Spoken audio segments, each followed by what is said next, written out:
오늘 함께 은혜 나누실 하나님의 말씀은 느헤미야 2장 1절에서 10절까지의 말씀입니다. 구약 727쪽에 있습니다.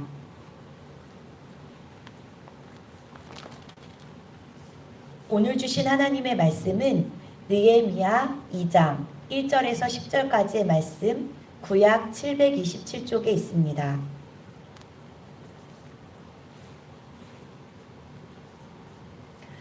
느헤미야 2장 1절에서 10절까지의 말씀을 한 절씩 교독하시고 마지막 절을 함께 읽겠습니다.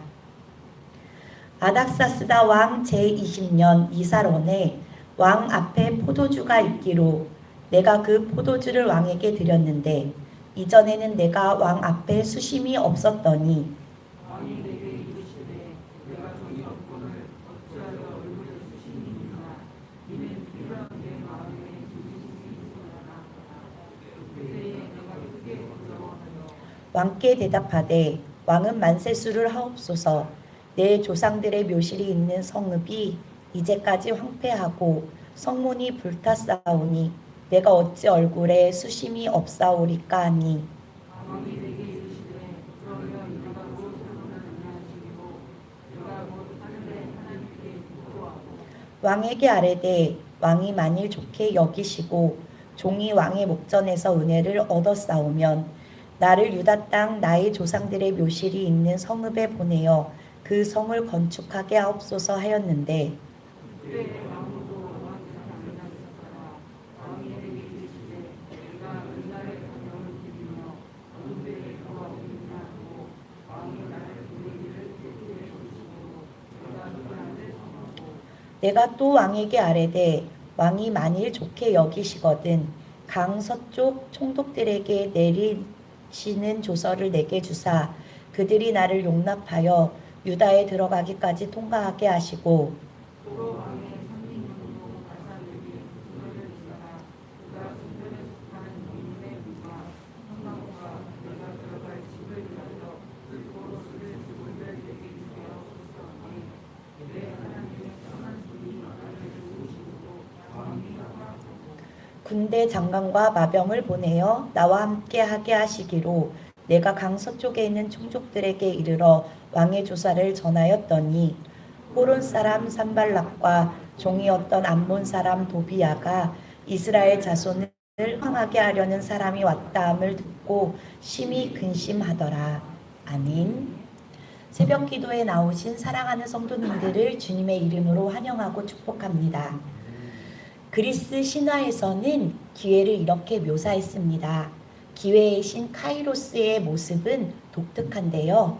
앞머리는 숱이 무성한 대신 뒷머리는 대머리이며 양발 뒤꿈치에는 날개가 달려있을 뿐만이 아니라 양손에는 저울과 칼을 들고 있습니다. 기회를 이렇게 묘사한 것은 의미가 있는데요. 카이로스의 앞머리가 무성한 이유는 그를 발견한 자가 그의 머리채를 쉽게 붙잡을 수 있도록 하기 위해서고요. 뒷머리가 대머리인 것은 기회란 지나간 후에 붙잡을 수가 없는데 이는 마치 발에 날개가 달려있듯이 그 기회는 순식간에 사라진다는 것을 의미합니다. 그럼 카이로스가 들고 있는 저울과 칼은 무엇일까요? 그것은 기회가 왔을 때 저울과 같이 정확한 판단을 내리고 칼과 같이 날카로운 결단을 내려 행동으로 옮겨야 기회를 내 것으로 삼을 수 있다는 교훈입니다. 그리고 그래야 후회하지 않는 삶을 살 수 있다는 겁니다. 느헤미야는 자신의 사랑하는 백성에게 안정되고 가치 있는 내일을 선물하고 싶어 했습니다. 그래서 그는 기회를 얻기 위해 기도했고 기회가 왔을 때 기회를 잃어버리지 않음으로써 하나님의 뜻을 이루는 삶을 살았는데요. 바라기는 하나님께 쓰임받는 인생이 되길 꿈꾸는 우리에게도 이와 같은 은혜가 있길 소망하며 말씀 나누도록 하겠습니다. 느헤미야는 페르시아 왕 아닥사스다의 신임을 받는 측근 중의 측근으로 왕이 술관원을 맡길 정도로 신임을 받았습니다. 누군가의 신임을 받는다는 것은 참 기쁜 일입니다. 느헤미야도 자신을 믿어주는 왕에게 충성하고 싶었은 마음이 있었을 겁니다. 더욱이 포로로 잡혀온 자신을 등용하고 믿어준 주군에게 목숨을 걸고 싶었을 겁니다. 하지만 느헤미야에게는 더 큰 사명이 있었습니다. 그것은 예루살렘의 영광을 회복하는 겁니다. 하나님께 쓰임받는 사람은 사명을 위해 자신의 것을 포기할 수 있어야 합니다. 아쉬워도 포기해야 할 상황이 있다면 포기해야 합니다. 그는 눈 한 번 질끈 감고 그 자리에 머물러 있으면 편안한 여생을 살 수 있었을 겁니다. 그러나 그는 지위와 재산, 권력을 포기하고 자신이 돌봐야 할 사람만 생각했습니다. 포로 출신으로 술관원의 자리에 오르기까지 얼마나 많은 노력과 열정을 쏟았겠습니까? 그러나 그는 공동체를 위하여 자신의 이익을 챙기지 않고 포기하였습니다. 이처럼 느헤미야는 공동체를 섬기는 사명으로 살았기에 하나님께서 동행해 주셨습니다. 여기서 말씀을 듣는 나 자신에게 묻겠습니다. 나는 공동체를 섬기는 사명으로 하나님께서 동행해 주시는 행복한 삶을 살고 있습니까? 느헤미야는 예루살렘의 소식을 듣자마자 귀한 계획을 세웠습니다. 하지만 이동의 자유가 없는 신하의 신분이었기에 그는 예루살렘으로 가기 위해 기도하며 계획을 짜기 시작했습니다. 느헤미야가 먼저 기도한 이유는 하나님의 뜻을 묻기 위함이었습니다. 그는 예루살렘의 소식을 듣고 하나님을 위해 헌신하고 싶다고 감동하였지만 그 감동이 하나님이 주신 것인지 아닌지를 확인할 필요가 있었기 때문입니다. 하나님께 쓰임받는 우리에게 꼭 필요한 것은 영적인 분별력을 갖는 겁니다. 기도하며 내가 세운 계획이 하나님께서 원하시는 일인지 확답을 받는 일이 꼭 필요합니다. 느헤미야는 기도하며 자신이 세운 전략을 실행으로 옮기기까지 적절한 때를 기다렸습니다. 기슬르월에 예루살렘의 소식을 듣고 니산월에 실행에 옮긴 것으로 보아 적어도 4개월의 준비 기간을 가진 것으로 보입니다.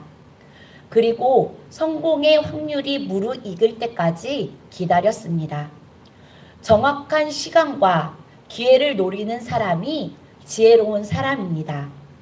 예수님께서는 누가복음 18장에서 기도를 가르치시면서 항상 기도하고 낙심하지 말아야 할 것을 억울한 일을 당한 과부가 불의한 재판관을 찾아가 지속적으로 탄원하는 비유로 가르치셨습니다.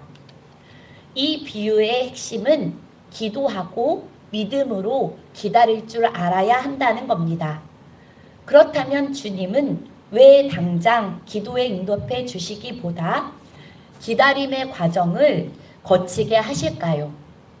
아마도 그 중요한 이유 중 하나는 기도의 응답 그 자체보다 기도하면서 우리가 하나님과 맺는 인격적인 관계를 더욱 중시하시기 때문입니다. 그러므로 우리 모두 기도의 응답이 더디다고 실망하기보다는 기도하는 우리와 함께 하시고 교제하시는 주님의 임재를 느끼며 올려드리는 기도를 통하여 하나님과 더욱 깊은 사귐을 경험하는 기도의 사람 되기를 소망합니다. 느헤미야가 기도하며 기다리면서 또 한 가지 한 일이 있다면 내일의 일을 계획하는 일이었습니다. 아닥사스다 왕으로부터 그가 기다리던 결정적인 질문을 받았습니다. 내가 원하는 것이 무엇이냐라는 겁니다. 그는 마음속에 품고 기도했던 기도의 제목을 아래입니다. 나를 유다 땅 나의 조상의 묘실에 있는 성읍에 보내어 그 성을 건축하게 하옵소서. 왕은 다시 묻습니다. 내가 몇 날에 다녀올 길이며 어느 때에 돌아오겠냐고요. 이때 6절 마지막 부분에 보면 그가 기한을 정했다고 했습니다. 느헤미야는 예루살렘 성 재건 프로젝트가 소요될 시간을 산출해 놓고 있었던 겁니다. 7절 이하에는 그가 왕에게 이 프로젝트를 완수하기 위해 구체적인 도움을 요청하는 일들이 열거되고 있는데요. 이 일을 볼 때 우리는 느헤미야가 이 기간 동안 얼마나 치밀하게 계획을 하며 준비했는지 알 수 있습니다. 그는 우선 왕이 주변 총독들에게 조서를 내림으로써 그가 예루살렘까지 도착하는 일에 장애가 없게 해달라고 요청합니다. 8절에는 왕의 살림 감독 아삽에게 조세를 내려 성과 가옥 건축에 필요한 충분한 제목을 공급해 달라고 요청합니다. 미리 치밀하게 계획한 겁니다. 그리고 느헤미야는 기회를 노리다가 기회를 얻었을 때 거침없이 돌파했습니다. 아프리카 케냐 마사이 마라 지역에는 악어가 사는데 이 악어들은 초식 동물들이 물과 풀을 찾아 강을 건너 대이동을 할 때까지 기다렸다가 사냥을 하고 에너지를 충전한 후 다시 동물들이 대이동할 때까지를 기다린다고 합니다. 이처럼 기회를 노리다가 그 기회를 얻었을 때 놓치지 않는 지혜로 그 악어들은 지금까지 강자로 살아남을 수 있었다고 합니다. 기회를 기다리는 사람은 결국 기회를 만납니다. 하지만 기회를 만나도 그 기회를 사용하지 않으면 아무런 의미가 없습니다. 기회는 준비된 사람에게서 빛이 납니다. 사랑하는 성도 여러분, 우리는 지금 어떤 기도를 드리고 있습니까? 그 기도에 걸맞는 계획과 준비를 하고 있습니까? 기회를 얻기 위해 무엇을 하길 원하십니까? 하나님께 쓰임받는 인생이 되려면 우리도 느헤미야처럼 기회를 얻기 위해 기도하고 기도에 걸맞는 계획과 준비를 하며 기회를 얻었을 때 거침없이 돌진해야 합니다. 꿈을 이루는 삶을 살아면 방해꾼도 있을 것이고 많은 희생 따르겠지만 사명을 위해 사는 우리와 동행하시는 하나님을 믿고 믿음으로 나아갑시다. 기도하겠습니다. 사랑의 하나님, 우리 모두 하나님께 쓰임받는 인생 되기를 소망합니다. 각자에게 주신 하나님의 사명을 깨닫게 하옵소서. 그래서 꿈을 이루는 삶을 통해 인생을 허송세월하지 않는 인내 있게 하옵소서. 하나님의 꿈을 꾸는 우리 교회 위에 함께하여 주옵소서. 특별히 힘든 시간을 보내고 있는 이때 우리 모두 하나 되어 함께 기도로 하나님의 일을 꿈꾸게 하옵소서. 하나님, 저희는 아무것도 할 수 없습니다. 마치 터널 속에 있는 것 같이 답답하고 불안합니다. 그러나 주님, 시작이 있으면 끝이 있음을 믿습니다. 그러니 상황만 바라보며 두려워하지 말고 기도하며 하나님의 일하심을 기대하게 하옵소서. 코로나로 힘들어하는 가정들, 몸이 아파 고통하며 신음하는 환우들을 돌보아 주옵소서. 때론 우리가 이해하기 어려운 일들이 일어나 마음이 답답하고 힘들 때가 있습니다. 우리가 이해하기 힘들지만 주님이 하신 일들을 바라보며 이 상황 속에서도 감사를 잃지 않는 환호와 가정이 되게 하옵소서. 고통 속에서 십자가에 못 박혀 죽으신 주님의 은총을 더욱더 깊이 묵상하게 하옵소서. 하나님, 박대숙 권사님, 김영숙 권사님, 어머님 장례를 모십니다. 슬픔 당한 유가족들과 함께하여 주셔서 하늘의 위로와 소망으로 붙잡아 주시고 모든 장례 절차에 은혜 내려 주옵소서. 오늘은 금요일 금요 계도회로 모입니다. 말씀 전해주시는 담임 목사님 영육간에 강건하게 하옵시고 선포되어지는 말씀을 거울 삼아 우리의 삶을 돌보며 회개하는 우리들을 성령께서 변화시켜 주옵소서. 이 모든 말씀 우리 주 예수 그리스도의 이름으로 기도합니다. 아멘. 하늘에 계신 우리 아버지여,